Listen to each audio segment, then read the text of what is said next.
Wajibkah umat Islam harus bertauhid? Pandanglah hidup yang berperan siapa. Apakah kita yang ada di syariat itu ruhaniyahnya mesti masih kotor? Jawabannya ada dua. Kan? Begini Gus, Jikalau ada sedikit cerita. Ini kejadian baru kemarin-kemarin. Di saat waktu sholat, anak saya masih nonton TV Gus. Terus saya mengingatkan anak saya, Dek, TV-nya dimatikan, segera sholat, ingat Allah, segera ingat Allah. Nah anak saya nanya, Gus, Pak, kalau ingat Allah apanya yang diingat? Saya belum bisa jawab Gus.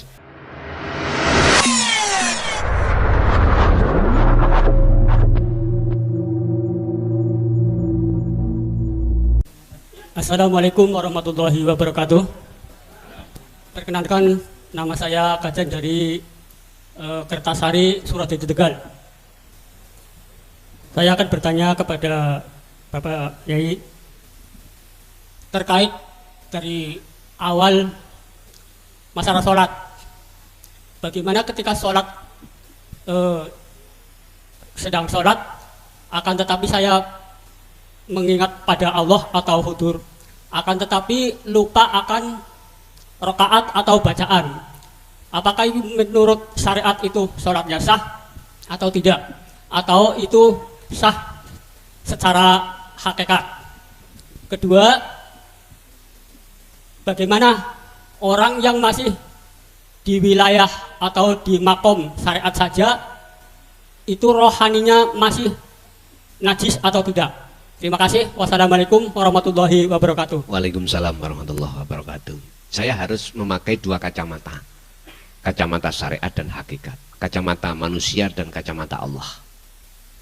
Miturut kacamata syariat, berhubung jenengan waktu sholat iku ati sampai gendeng nang Gusti Allah, syariat itu nggak bisa menjadi hukum. Di dalam ilmu fuqaha tentang fikih dari mazhab siapapun, wong gendeng iku nggak bisa hukumi. Orang gila loh ya. Jadi dalam syariat itu terbatas menghukumnya, itu harus sesuai dengan dalil akliyah. Kalau dia tidak berakal, akhirnya dilalaikan Allah, ya sudah, syariat nggak bisa menghukumi. Terus bagaimana kacamata hakikat? Hafidhu ala sholawah wa sholatil wusta wa qumu lillahi qanitin ai khashiin. Wajib sholat itu khusyuk bertemu Allah.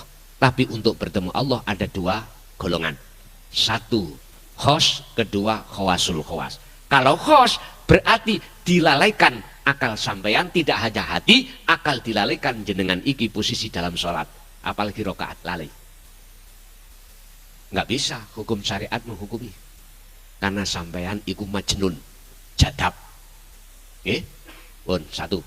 Nomor dua, secara kacamata hakikat mengunggui Allah, yaitu yang disebut inni wajjahtu wajhiya lilladzi fatarus samawati wal arda hanifau wa ma ana minal Inilah sholat yang tidak menyekutukan Allah. Harusnya seperti ini. Dalam surat Al-An'am 79 ini tadi, jikalau ini wajahtu, sesungguhnya wajah ruhmu itu menghadap terhadap sifat Allah, tidak menghadap wajah tu wajhiya, wajah Allah, tapi menghadap sifat Allah yang berupa samawati wal ard, maka tidak wama ana minal musyrikin. Manafinya harus ini akan hilang. Akhirnya wa ana minal dan saya termasuk orang yang menyekutukan Allah. Ini terang-terangan saya terangkan ini supaya umat Islam paham, supaya sholatnya itu meraih betul-betul sholat yang khusyuk. Jadi yang kedua, kalau jenengan diletakkan khawasul khawas, akal masih sambung Pak terhadap rokaat berapa, tapi hati sampean nggak sambung, karena hati sampean di dalam genggaman Allah, sudah ke ahad. Akal disambung ke Allah, akhirnya jenengan bisa ngimami, karena sampean membawa sifat papat, sidik, fatonah, tablek, amanah. Kalau yang khos tidak dibawakan ini, nggak dibawakan. Makanya tidak boleh jadi imam di tengah-tengah sholat wong syariat, bingung wong syariat nanti. Lah Mari takbiratul ihram langsung sujud. Gak bingung ah. Wis jadi makmumai dulu. Bon. Yang pertama. Yang kedua, apakah ruhaniyahnya kita orang syariat itu masih kotor? Lah gitu nggih. Bon. Tadi sudah saya katakan, manusia itu ada jasmani, ada rohani. Jasmani dididik hukum syariat, rohani dididik hukum hakikat. Jasmani hablum minas, rohani hablum minallah. Jasmani dunia, rohani akhirat. Apakah kita yang ada di syariat itu ruhaniyahnya mesti masih kotor? Jawabannya ada dua. Jikalau jenengan berjalan dengan kaki satu, piye rasane? Pincang toh? Pincang. Jikalau hati jenengan belum menerima yastami'unal qaula wa yattabi'una aksanahu, Az-Zumar ayat 17-18. Orang yang dipilih oleh Allah, maka kita asline masih kotor di mata Allah, bukan di mata manusia. Ruhaniyah kita masih najis. Dikatakan najis sebab di dalam hati kita fi qulubihim maradun. Fajadahumullahu marado, masih ada banyak penyakit, Pak. Tapi kita tidak merasa selama ini. Iblis ngomong, Gusti, semua Adam dan anak putu Adam akan kujerumuskan, kecuali satu yang tidak bisa aku jerumuskan. Siapa? Illa ibadaka minhumul mukhlasin. Ayat 40 surat Al-Hijr. Siapa mukhlasin itu? Orang yang dipilih Allah. Siapa yang dipilih? Dijawab Az-Zumar ayat 17-18. Dialah alladzina yastami'unal qaula wa yattabi'una ahsana. Dialah dia yang sudah mendengarkan ajaran Rasulullah di jalur dinul haq. Dia tidak hanya beriman akan tetapi juga melaksanakan. Jenengan tadi sudah beriman tentang rasa terus sampai lakokake, yaitu minhumul mukhlasin. Kalau jenengan sudah masuk di situ, berarti jenengan inilah yang dimasukkan surat Al-Hijr ayat 40. Gak gampang, Pak, nafsu melebu jenengan, hati jenengan waktu sholat. Gak gampang. Karena Allah yang menjaga jenengan lewat cahaya makrifat dalam diri jenengan disebabkan karena selalu hati jenengan berzikir. Assalamualaikum warahmatullahi wabarakatuh. Waalaikumsalam warahmatullahi wabarakatuh. Perkenalan Gus, saya Ahmad Marzuki dari Randu Dongkal Pemalang. Yang ingin saya tanyakan seperti ini Gus, di dalam syariat di rukun iman, antuk mina billahi wa malaikatihi wa kutubihi wa rasulihi wa bil yaumil akhiri wa bi qadri khairihi wa syarihi. Yang akan saya tanyakan di wa bi qadri khairihi wa syarihi, itu adalah keseluruhan bahwa baik dan tidak baik adalah ciptaan Allah.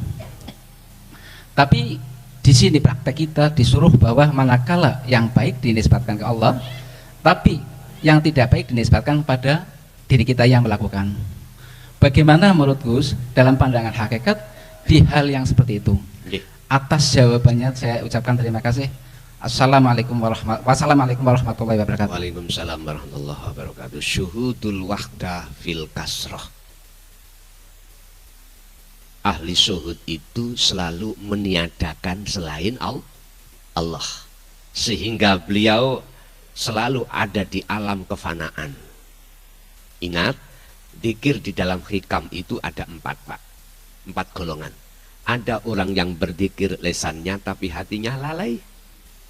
Ada orang yang hatinya berzikir pada Allah tapi juga lalai pada Allah. Ada yang ketiga, orang yang berzikir tapi dia itu masih merasa dirinya ada, tapi Allah sudah terasa dekat. Yang ketiga tahapan, orang yang berzikir sudah kefanaan selain Allah. Berkenaan dengan pertanyaan khairihi wa syarrihi minallah. Satu ayat lain, jikalau ada yang baik itu datangnya dari Allah, jikalau jelek itu datangnya dari dirimu sendiri. Maksudnya nafsu.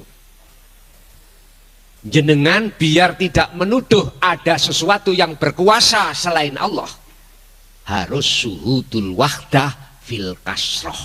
Artinya mengahadiahkan untuk menuju ke ahad, mengahadiahkan hal-hal yang banyak untuk menuju ke tunggal, ke esa. Piye carane? Empun ningali nama Allah, empun ningali nama malaikat, empun ningali hal-hal yang kayaknya dari makhluk. Tapi lihatlah hidup. Kita kalau melihat hidup, maka tidak ada nama baik dan buruk. Karena nggak ada. Buruk ya sesebutan makhluk, baik ya sesebutan makhluk. Itulah nanti akan dikatakan jais wenang. Secara hakikat kita memandang, jangan mandang baik buruknya, karena itu makhluk. Pandanglah hidup yang berperan siapa. Kembali lagi caranya, faktulu anfusakum, tiadakanlah, fanakanlah selain Allah di dalam dirimu. Kalau sudah jatuh di dalam wilayah itu, maka walaupun miturut orang lain dikatakan baik atau buruk, tetap jenengan beriman datangnya dari Allah. Modalnya mana? La haula wala quwata illa billah. Niku modal jenengan. Semua makhluk itu laksana patung. Cara orang Jawa, laksana dalang dengan wayang. Walaupun yang dimainkan di kelompok Ngastino kan jelek gitu. Tapi siapa yang memerankan? Terus yang memerankan di dalam Negoro Ngamarta, baik kanan, siapa? Dalang lagi. Tinggal kita melihat dari mana, Pak. Kalau kita melihat dari sisi makhluk, beda. Kita gak menyebut, gak ingat pada dalang. Siapa sih ngomong Petruk, Bagong? Siapa sih ngomong di dalam Ngastino? Di situ Buto ijo, lho ana buto ah. Wis pokoke golongan sing kiwa-kiwa niki. Tapi jenengan nek gelem kembali langsung asine sing ngomong sinten? Jawabane Pak Dalang. Tinggal kita melihat dari sisi mana gitu aja, Pak. Lah, kalau melihat dari ayat, jikalau ikut sayyi'ah jelek min nafsih, dari dirimu, dari diri siapa? Kalau jenengan sudah masuk dalam hidup, ya diri Allah. Diriku kan dari huruf nun faksin toh Pak, nafsu, ingsun, diri. Tinggal diri lari kemana? Diri Allah apa diri makhluk? Makanya hilangkan kedirian makhluk dalam dirimu, pasti akan nyata dirinya Allah. Begitu Pak. Tapi tetap saya menghormati di dalam sistem syariat. Mengapa dikatakan kalau baik dari Allah, kalau jelek dari dirimu sendiri? Iku supaya secara jasmani kita tidak terbiasa melakukan perkara yang jelek. Ngoten lu asli nih. Makanya ada hukum dua, larangan dan perintah ada di situ. Cuman sayang sedikit, hukum larangan perintah secara ruhaniah itu tidak mereka terima. Ini. Sehingga kita orang syariat sampai kapanpun tetap ruhaniah kita di mata Allah najis. Dikatakan najis, dalam hati kita masih ada iman selain Allah. Assalamualaikum warahmatullahi wabarakatuh. Waalaikumsalam warahmatullahi wabarakatuh. Perkenalan Gus dari Tegal. Begini Gus, ada sedikit cerita. Ini kejadian baru kemarin-kemarin. Di saat waktu sholat, anak saya masih nonton TV Gus. Terus saya mengingatkan anak saya, Dek, TV-nya dimatikan, segera sholat, ingat Allah, segera ingat Allah. Nah anak saya nanya Gus, Pak kalau ingat Allah apanya yang diingat? Saya belum bisa jawab Gus. Jujur saja, saya bingung ya. Terus saya sering melihat Gus di YouTube ya, menerangkan Allah itu hidup, Allah itu hidup. Sengertinya saya hidup itu ada dua unsur Gus. Hidup secara syariat, yaitu hidup yang dihidupkan makhluk. Hidup hakikat adalah dia yang maha hidup, Allah Subhanahu Wa Taala menurut saya. Kemudian secara syariat juga ya, rasa ada dua, Gus, rasa ada dua unsur, rasa lahir dan rasa batin. Lah di sini Gus mengatakan tadi zikir dengan rasa. Zikir yang dengan rasa tentu bukan pakai ucap ya Gus ya. Lalu rasa yang mana Gus? Apa yang lahir apa yang batin? Di sini saya bingung Gus. Jadi ada 3 juta pertanyaan Gus. Satu, ingat Allah apanya yang diingat, supaya nanti ya kalau anak saya pulang saya bisa jawab. Nanti saya mau tanya Gus gitu. Saya tunggu Pak, ya. Nah tadi hidup itu ada 2, syariat hidupnya makhluk, hidup yang dihidupkan, dan hidup yang hakikat yang maha hidup. Terus rasa lahir rasa batin pakai yang mana Gus? Nggih. Terima kasih. Assalamualaikum warahmatullahi wabarakatuh. Waalaikumsalam warahmatullahi wabarakatuh. Dengan cara bagaimana kita mengingat Allah? Lewat mana? Yang diingat itu apanya? Gitu dah. Oh, ngeten. Sadar atau tidak sadar jenengan, kita itu ruhaniyah sebelum diletakkan di dunia ini dulu sudah ketemu. Dengan modal itulah jenengan akan mengingat. Dengan cara bagaimana kita mengingat, kembali kepada asal. Inilah yang kumaksud sangkan paraning dumati. Ngingatnya itu jenengan harus sadar kalau kita itu tiada. Kalau kita itu Adam. Ketika kita sudah sadar kalau kita itu tiada, maka disitulah akan muncul ingat yang sebenarnya. Disebut ingat yang sebenarnya. Apa? Kesadaran yang ada hanya aku Allah. Wes. Niki tidak semudah kita membalikkan tangan loh Pak ya. Kalau Syekh Ibnu Athaillah dawuh itu birriyadati wal azkar, harus prihatin dan terus berzikir. Apanya yang diingat? Ya, itulah kesadaran keakuan Allah. Yes. Bagaimana kita bisa dikatakan ingat pada Allah? Wong kita nggak ada. Bagaimana kita yang nggak ada dikatakan bisa ingat kepada yang ada? Berarti yang ingat siapa Pak? Allah sendiri. Setelah jenengan kali kula meniadakan dengan bentuk kesadaran bahwasanya diri itu tidak ada. Itu caranya. Simple jawabin ngene. Nah, gini nak, cara untuk mengingat Allah. Sing ingat iku Allah. Setelah diri kita, keakuan diri kita itu tidak ada. Jikalau sudah ada kesadaran diri kita tidak ada, itulah tanda-tanda sudah dikatakan ingat pada Allah. Sebab yang ingat Allah itu Allah sendiri. Wis kurang genah nak, madhepo nang kaca pengilon. Ketok wajah sapa nak awakmu? Engko lak jawabane ketok wajah kula sendiri. Ya iku maksude. Satu. Nomor 2, masalah hidup. Jadi ya, ada yang hidup sebab dihidupi, ada yang hidup maha hidup yang menghidupi, atau dikatakan hidup dohir, hidup batin.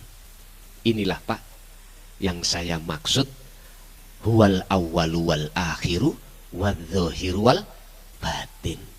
Sampean harus meniadakan yen manusia hidup dalam diri manusia yang disebut ruh itu sebab dihidupkan Allah. Ini sampean tiadakan. Kalau jenengan boten meniadakan ini, kita merasa hidup sebab dihidupi oleh Allah. Sebab kita asalnya itu mati atau tidak ada. Pun Pak, sampean mriki wau ana tujuan teko omah, apa ngaji. Oke, itulah hakikat tujuan. Kalau sudah sampai di sini, berarti jenengan iku sudah makrifat. Lah makrifat iku nyatane hakikat. Tapi berangkatnya ke sini seakan-akan jenengan ke sini bisanya ke sini itu numpak syariat dan thariqah. Apa syariate? Sepeda, mobil. Apa thariqahe? Jalan ini. Tapi ketika sampean sudah di ahad, di makrifat duduk di sini, mana sepedanya? Sampean parkir mboten? Parkir nggih?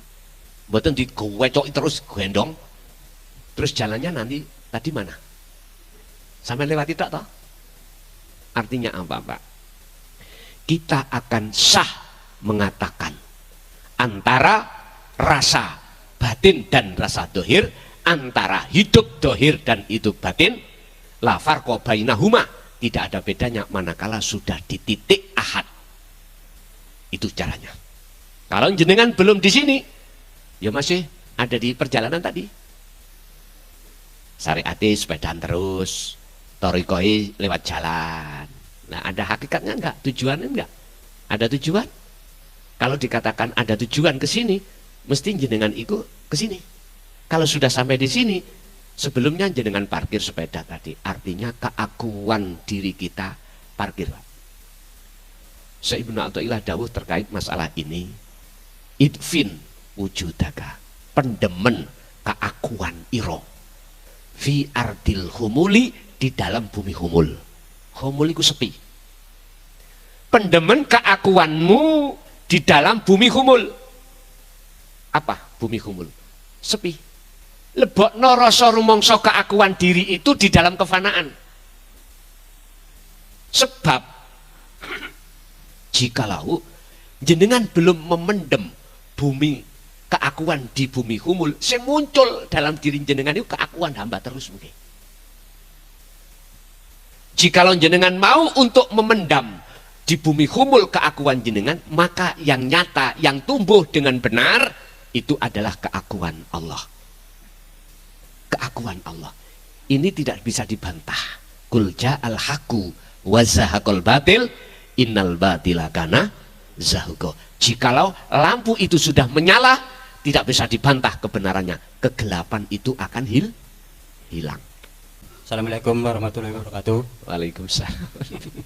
Mamunten Gus. Perkenalkan, nama saya Cipto dari Duku Waru, desa ini, dari Kabupaten Tegal. Mohon maaf Gus, saya mewakili Jamiah Jaya Abadi Nur Iman.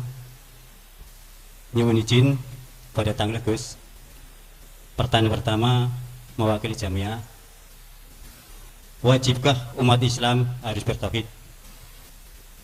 Kaping kalih nyuwun pitutur fatwa pun panjenengan Gus tentang bagaimana barangkali ada trik yang jitu Gus supaya zikir kita bisa cepat nyampe ke usulan.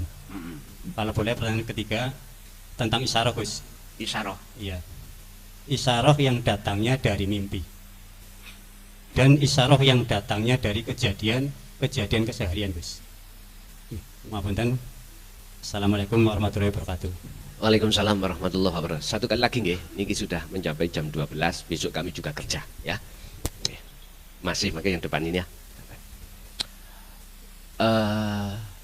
Lali. Dari Jamiah, wajibkah umat Islam untuk bertauhid? Nggih. Pun. Sampai padosi surat apa ayat gini. Walladzi arsala rasulahu bil huda wa dinil haq. Surat apa? Pasti ini Al-Qur'an. Di Google mentingali. Dialah Allah yang mengutus utusannya ai Muhammad bil huda, dengan membawa petunjuk, wa dinil haq ai dinu tauhid, dan membawa agama yang mengesahkan pada Tuhan. Tauhid itu artinya adalah ilmu untuk mengesahkan pada Allah. Ini kita awalnya itu Allah kita banyak, tadi air, gitu, apapun kita imani, Allah kita banyak, kita esahkan, kita tunggalkan. Maksud dan tujuannya apa? Liyudhirohu ala dini kullih, untuk membebaskan hati jenengan dari belenggunya nafsu. Karena belenggunya nafsu itulah akan menjadikan jenengan iki Allah tidak esah. Untuk mensucikan agama jenengan kali kula sing asale dereng suci. Untuk menyempurnakan keislaman kita yang awalnya kita itu Islam kita belum sempurna. Belum sempurna. Islam kita masih Islam keturunan, Pak. Biar gak hanya keturunan, mohon maaf ya, biar sempurna kafah, maka wajib bertauhid. Hal ini beliau lakukan walau karihal musyrikun, walaupun beliau itu dicaci, dibenci oleh umat. Saya Pak, mohon maaf jujur, 24 tahun ini cacian, makian, kiri kanan, bahkan saya dipanggil asu, dipanggil babi, dipisui COK, ajaran ini roti terasa tai sudah biasa. Tapi itu tidak menjadikan saya berhenti. Karena beliau-beliau yang mencaci dan memaki ini belum paham. Kalau sudah paham, aku yakin dia akan merasa selama ini dolim pada Allah. Akhirnya Allah terasa dekat. Ini prosesnya. Makanya ketika Rasulullah masuk di dalam kaum Taif, ajaran beliau bukannya diterima, bahkan dihujat, bahkan Rasulullah diantemi sampai teletongi onta, bahkan dengan batu. Sampai malaikat Jibril ini gak tego Pak terhadap Rasulullah Muhammad. Kaum Taif yang bangkang itu saya blei dengan gunung Uhud bagaimana? Rasulullah jawab, jarno, karena beliau belum mengerti. Siapa tahu dia nanti tidak menjadi pengikutku tapi anak putune. Lah, ya apa sih Pak?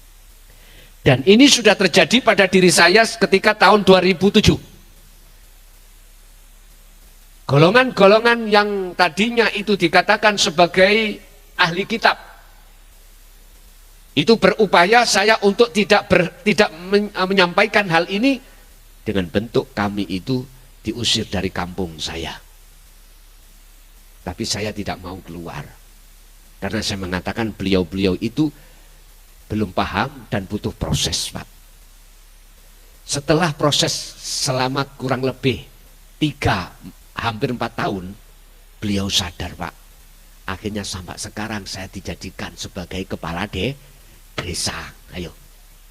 Kesimpulannya, orang yang membenci atas ajaran yang kau sampaikan di jalur dinul haq, jangan kau benci.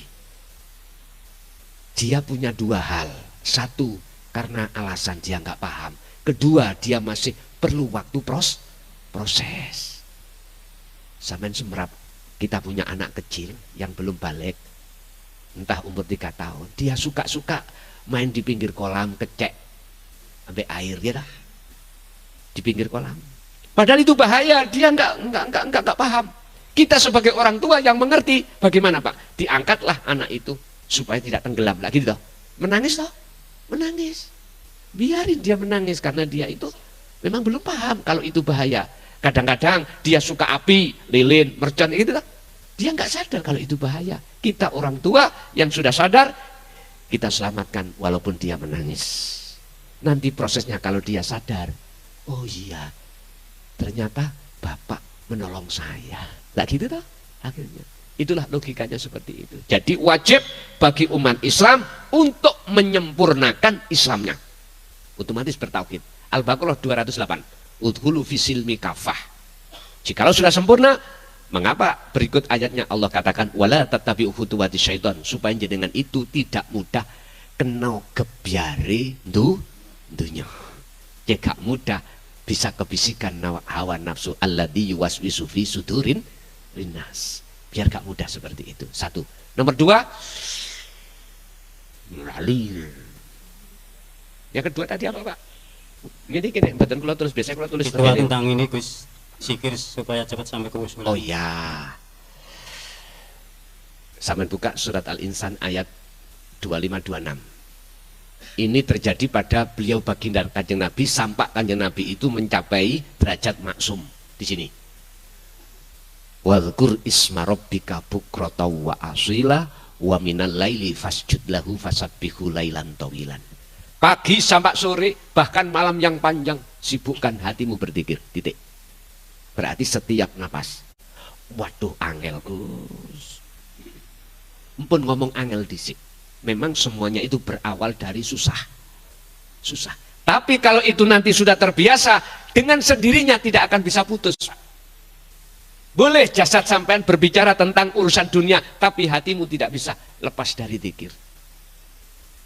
Baik dalam keadaan tidur atau tidak tidur. Waktu tidur, napas pernah berhenti? Disitulah Pak, nanti terus berzikir. Itulah mencapai maksum. Yang ketiga, yang terakhir tadi apa? Isyarah mimpi. Mimpi apa tadi? Mimpi apa? Dari mimpi aja. Oh, dari mimpi. Gini Pak, tentang mimpi itu ada takbir ru'yah. Mimpi itu proses perjalanan ruhaniah. Dan mimpi itu ada macam dua. Ada mimpi yang susah, ada mimpi yang senang. Jenengan mimpi dikejar-kejar orang gila membawa kelewang, lari ndak? Lari nggih? Mimpi dikejar-kejar anjing sama lari ndak? Padahal mimpi. Tapi setelah bangun, walah mimpi lagi ya. Jangan main. Jangan main-main. Mimpi itu adalah gambaran proses perjalanan kita masing-masing. Dan itu punya maksud dan terjemahan masing-masing. Tergantung mimpi yang bagaimana. Ada dua mimpi orang, ahli hijab dan ahli syuhud. Niki. Ada dua mimpi seseorang, ahli hijab dan ahli syuhud. Sama dengan kita gak tidur dalam keadaan sadar. Perilaku kita ada perilaku ahli hijab dan ahli syuhud. Ahli hijab mesti gini Pak, husnul a'mali nata'iju husnil ahwal, su'ul a'mali nata'iju su'il ahwal mingkol bin rohibin. Itu perilakunya kita ahli hijab. Segala perbuatan apapun secara fisik, baik yang disebut ibadah murni atau tidak murni, di mata Allah, mohon maaf, nggak bisa dikatakan baik. Bukan di mata manusia. Sebab gini, apik lan eleke perilaku jasmani ini itu tergantung keadaan rohani kita. Lah keadaan rohani kita ada dua. Pertama mingkol bin rohibin, yang kedua mingkol bin zahidin. Ini hikam. Mingkol bin rohibin iku tondo ati sampean iku condong madepin nang makhluk. Kalau mingkol bin zahidin condongi hati kepada hanya pada Allah. Di sini Pak. Jadi walaupun baik di mata manusia belum tentu di mata Allah baik. Walaupun jelek di mata manusia belum tentu di mata Allah jelek. Bisa jadi di mata Allah itu baik. Walaupun di mata Allah itu baik, di mata manusia juga baik. Ada lagi yang terakhir, ada baik jelek di mata manusia, lebih-lebih di mata Allah. Mungkin kapan-kapan kita jelaskan terkait dua pandangan, 4 pandangan tadi. Ada kalanya jelek di mata manusia, di mata Allah baik. Ada baik di mata manusia, di mata Allah jelek. Ada jelek baik mata manusia ataupun di mata Allah. Ada baik di mata manusia, ada juga baik di mata Allah.